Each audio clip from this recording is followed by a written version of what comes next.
belajar. Sama juga dengan tajwid sekarang ni macam itulah, kalau nak sebut berubah makna apa kan. Tapi kita ni sentiasa dalam proses belajar. Panjang pendek dia makin tepat, makin cantik, intonasi pun makin cantik. Kita penting belajar je lah. Jangan tak belajar. Sehingga 4 perkara ni semua kena sentiasa belajar lah. Baik, ilmu yang menjadi pelengkap kepada ibadah solat. Ini kita pelengkap. Apa dia? Ilmu bahasa Arab. Tu dia nak. Sebab saya guru bahasa Arab. Pelengkap kepada bahasa Arab, iaitu penyempurna kepada ibadah solat. Kalau dikatakan itu kerana dengan mengetahui dan mengerti bahasa tersebut, seorang akan jadi lebih memahami makna bacaan sembahyang. Ya betul. Kan secara fi'liyah, perbuatan yang kita berdiri itu dihayati ada makna dalam. Tak bergerak, itulah dia khusyuk. Khusyuk ni dengan makna khasyah pun takut juga. So bila takut tak bergerak, mata pun lihat kepada tempat sujud, khusyuk, sangat dalam. Kita pula rukuk, itu dalam keadaan biasa kita tak buat itu tu. Rukuk dan sujud secara perbuatan, kalau kepada orang lain kita buat, iaitu syirik. Syirik secara perbuatan. Tak boleh kita sampai jadi dikatakan ya, kepada manusia atau kepada apa-apa lah kita rukuk dan sujud. Dia hanya boleh kepada Allah saja. Ya, kalau kita orang begitu segitu sajalah. Kalau kita nak ni, tidak sampai kita jatuh dia tak boleh. Itu dia panggil syirik secara perbuatan. Juga seperti orang menyembelih, tawaf. Sembelih bukan kerana Allah, perbuatan syirik. Tawaf pokok, tawaf busuk, tawaf bukit, syirik juga perbuatan. Namun rukuk dan sujud itu perbuatan juga. Maksudnya apa? Kerana ia sangat special. So dalam keadaan biasa kalau kita buat itulah dia. Perbuatan itu kalau dihayati. Juga sujud. Dalam keadaan biasa kita tak duduk. Itu hina sangat tu orang yang jatuh kepala kanan. Hina sangat. Rendah sangat. Tetapi alhamdulillah, selayaknya kita tidak ada rasa apa-apa pun dan kita rasa sesuai sangat. Betul dah kita rendahkan diri kita, jatuh kepala kita ke bawah dalam keadaan hina begitu kepada Allah Tuhan sekalian alam. Itu maknanya. Buat hati kita, betul kita meletakkan kepala kita yang mulia itu di bawah. Itu dipanggil kalau kita hayati pada fi'liyah, yang orang sebut rukun fi'liyah, rukun perbuatan itu kan. Baik, kalau qauliyah ni kata-kata. So macam mana penghayatannya? Macam mana penghayatannya? Penghayatannya adalah penghayatan dengan bahasa Arab. Dia adalah perkataan yang terpilih. Ini pelengkap akan menjadi lebih khusyuk. Walaupun kemudian dia disebut, kalau kita tak faham juga, kita carilah terjemahan tu. Dia bukan satu yang kita tahu. Kita tak faham macam mana? Carilah terjemahan dia, insya-Allah. Perkataan dia pun bukan panjang sangat. Lama-lama 2-3 kali kita baca, kita tahu apa yang kita sebut. Ya betul. Lama-lama kita baca, kita tahu apa yang kita sebut. Tetapi kalau kita belajar bahasa Arab, bila sebut bahasa Arab ni kan, dia kata belajar, dia suruh sebut belajar bahasa Arab ni. Dia suruh sebut belajar bahasa Arab. Maka kena dengan kebetulan kalau teori saya lah, belajar bahasa Arab itu sendiri dengan bercakap bahasa Arab. Kerana dengan bercakap ini dia akan betul-betul belajar menghayati. Sebab bahasanya bahasa ini penghayatan. Dia adalah fi'il. Dia bukan tulis. Walaupun kemudian yang ditulis, tetapi dia adalah perasaan. Sepatah kita sebut pun dengan perasaan bahasa itu. Tetapi banyak patah, kamu sebal kita beli banyak ada di rumah kita, tak pernah sebut, tak ada bahasa. Dan orang-orang yang belajar bahasa, anak-anak di universiti atau macam saya dulu 7 tahun belajar bahasa Arab, 7 tahun, tapi tak pernah bercakap. Orang bagi salam saya lari, saya tak ada bahasa ketika itu. Orang bagi salam pun lari. Sebab apa lagi? Ini pula dia pergi di jauh lah. Ini kebetulan saya ambil peluang ni sebab kenapa lagi? Kerana malu. Kenapa malu? Jawab salam pun malu lah. Ini dia panggil pula special. Orang Malaysia dia special. Ini kita kena terima, bukan nak menghina, bukan nak merendahkan. Dia tak macam Pakistan, Indonesia, dia tak mari. Dia mari sini, you boleh ke tak boleh? Balik. You boleh ke tak boleh? Cakap betul-betul lah. Balik. Tak tengok dia rasa boleh. Dia sebut boleh pun balik. Bulan depan kita datang jadi cashier lagi. Sebab dia tak malu. Kita malu. Saya nak jawab salah. Ini berkaitan dengan bahasa lagi. 7 tahun belajar. 5 tahun di Kelantan, 2 tahun di Pakistan. Awal-awal tu lari saja. Malam-malam nangis seorang-seorang. Sebab kenapa benda boleh, kenapa tak boleh. Tak cakap. Bila nak cakap takut. Bila nak cakap malu. So Alhamdulillah boleh jugalah kemudiannya. Masa main bola dengan Afrika. Kesnya lepas 94 dan orang semua main bola. Jadi demam bola 94 World Cup di Amerika yang Brazil menang final dengan Itali. Jadi masing-masing lah nak jadi Romario, Roberto, masa tu lah Baggio, masa tu jadi masuk tu. Jadi berkawan dengan Afrika, berkawan dengan Arab main bola. Masa tu baru aku boleh bahasa Arab. Jadi sebelum ni apa? Sebelum ni yang stres sampai saya dah minta tiket ni, keluarga dah hantar tiket nak balik. Dah sampai di tangan, 2 hari nak balik. Tetapi kebetulan main bola sekejap, jadi aku kalau macam ni tak jadi balik lah. Hantar balik tiket, tak jadi balik. Okey, kerana apa? Kerana sebelum ni belajar hanya nota buku. Dia penting memang, tetapi saya tak cakap. Dan kebetulan ni oleh kerana saya pun dah kebetulan agak dah beberapa tahun dah mengajar bahasa Arab ni. Akhirnya saya pun makin insaf mengajar bahasa Arab. Dulu ada projektor saya akan bawa, ada video, ada buku, ada apa. Sekarang ni kan saya insaf, tak payah buku, tak payah video, tak payah apa. Kita ulang benda-benda yang simple je. Bagi itu dulu. Kerana kalau saya bagi buku, kalau saya bagi dia jadi berat. Kita ni dia tak macam bangsa lain yang kalau bagi berat dia tak lari. Orang Malaysia ni dia kena sikit-sikit je. Dan saya kena bersabar. Salah, saya akan katakan pastikan 100 kali salah. Sebab kena 100 kali salah, kerana memang salah pun. Saya nak beri hilang perasaan tu. Sebab dia menghalang kita daripada belajar bahasa Arab kerana nanti salah. Sebab tu kelas boleh bertahan. Kalau kelas listening boleh bertahan lagi. Dan kelas-kelas lain pun ada 14 tahun, ada 10 tahun.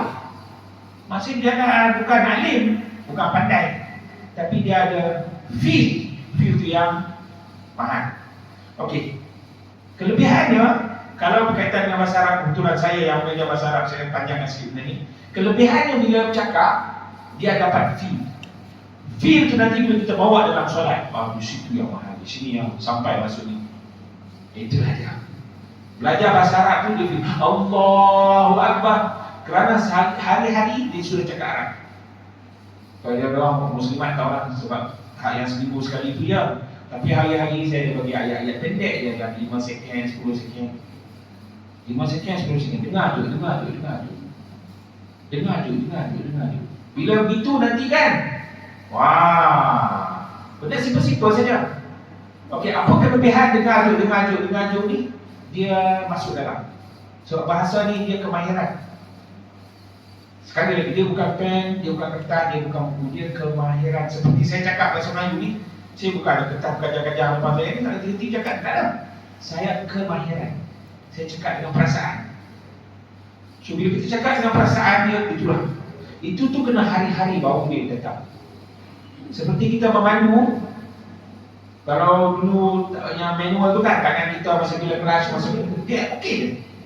Atau sekarang ni pun mata ke depan tengok side mirror, nanti tak sebelah ni lampu sebelah ni, itu kalau berubah pun dia cekak. Kalau buat kereta, kalau memandu, memasak begitu. Dia capai ni pisau, capai ni sudu, capai ni garam. Garam pun kalau lauk ni banyak ni, itu tak payah fikir. Dia tak ada di dinding ni, ada spinning ni, tak ada. Ini kemahiran. Bahasa ini duduk orang kemahiran. Dan kebetulan bulan PKP dulu saya bawa di sana itu kan, hari-hari tembak. Wah, syuk. Dia kemahiran.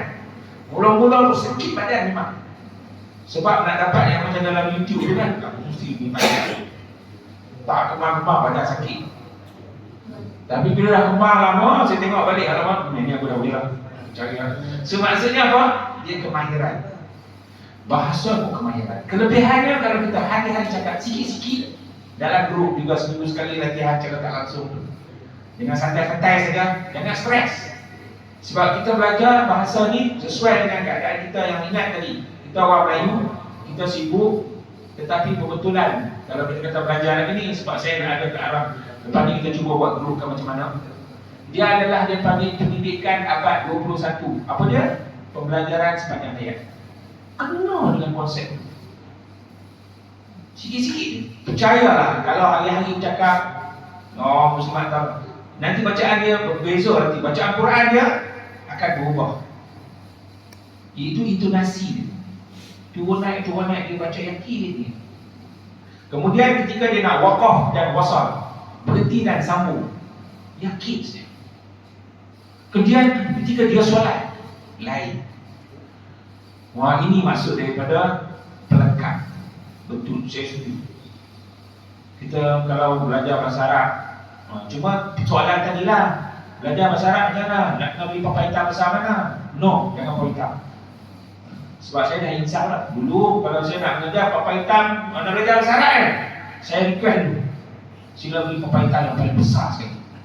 Sebab kita banyak nak menulis. Wah, menulis tu kan, nanti ada yang kata, saya insaf sebab apa? Saya pernah lah, saya di Sungai Buloh tu, bila saya tulis banyak, ada dia maaf kata, Ustaz, kalau macam ni masuk hospital kami, dia kata.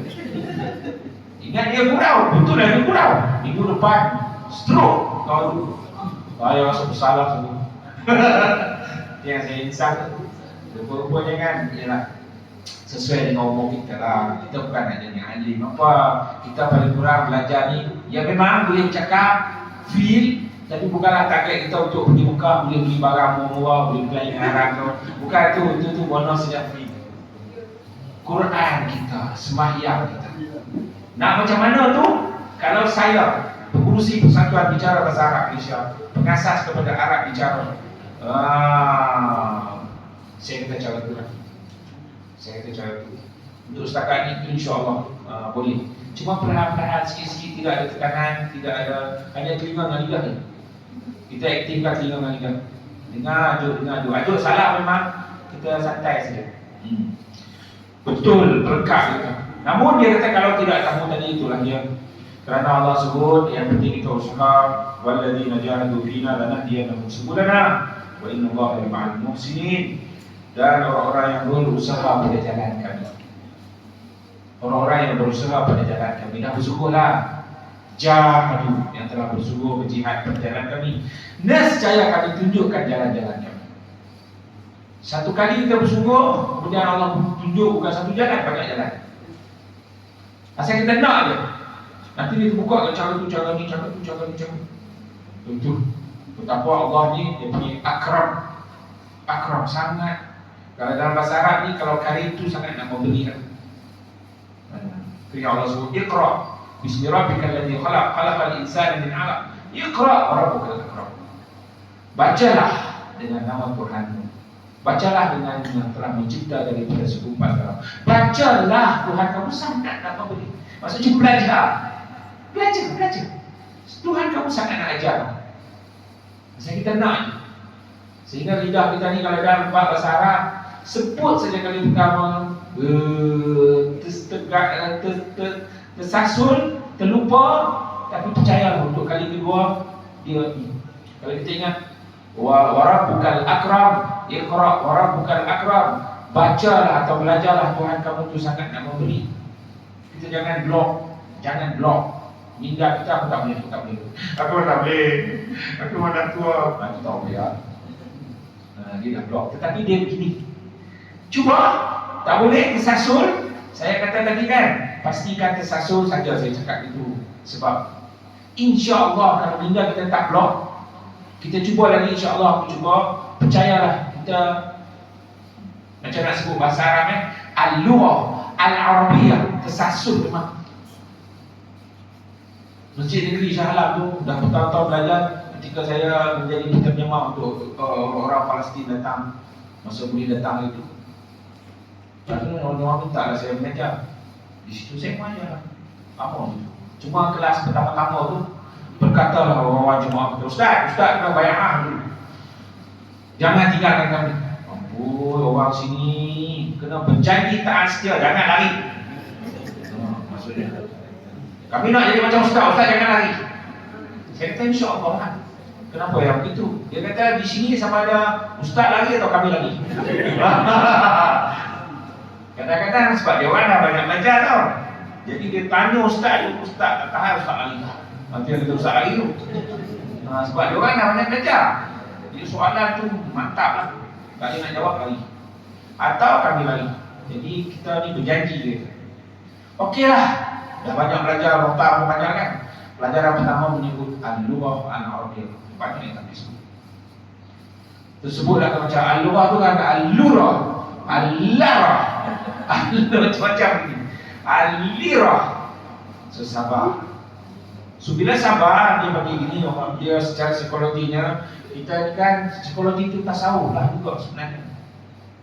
Hati kita ni, jiwa kita ni, dia panggil ada hormon-hormon yang kalau kita kata insyaAllah aku cuba lagi. Itu tu maknanya apa? Kita buka bidang separasikat. Itu tu dia akan proses. Yang susah nak sebut tu Syamsiah, Qamariyah tu belit-belit, nanti kena. Tapi syarat kita kena sebut. Dan kita sebut salah dan kita kata insyaAllah nanti boleh ada tu dia kali pertama. Ini kali kedua. So, kali ketiga, kali keempat dia sendiri. Macam tu lah. Jadi mesti nusrat seperti anak-anak jalan jatuh. Lama-lama berlari kan.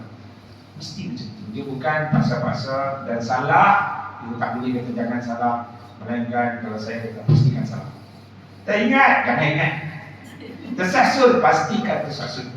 Saya sengaja saya cakap itu kerana nak lalui proses saja.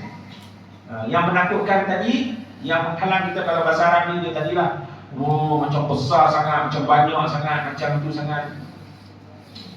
Mulakan dengan yang sikit-sikit, sikit-sikit saja. Lepas tu kita masuk. Sikit-sikit ni macam ni lagi. Assalamualaikum, macam tu.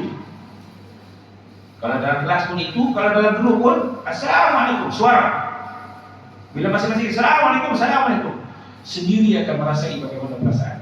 Oish, boleh? Tuhan. Assalamualaikum, sabahul khair.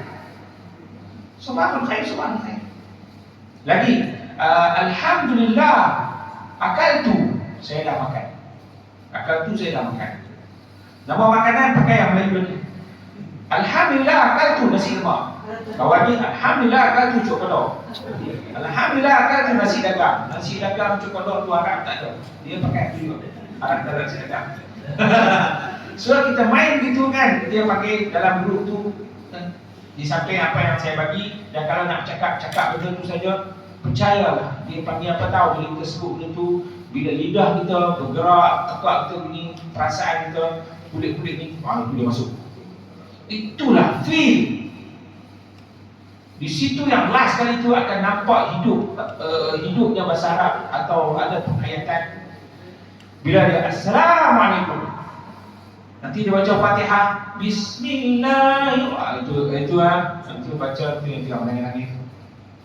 Baca dengan faham. Di situlah yang dilengkap solat kita. Masya Allah. Apatah lagi kalau kita belajar tafsir tentang detail-detail bahasa Arab yang bahasa Arab ni kan kalau datang Ja'a datang, hadara datang, ata pun datang. Ja'a datang, hadara datang, ata pun datang. Ata amrullah, telah datang urusan Tuhan. Idza ja'a nasrullah wal fath, apabila datang pertolongan Allah dan pembukaan Allah. Datang juga. Idh hadara Ya'qub al-maut, ketika mana Nabi Allah didatangi oleh malaikat maut, datang juga.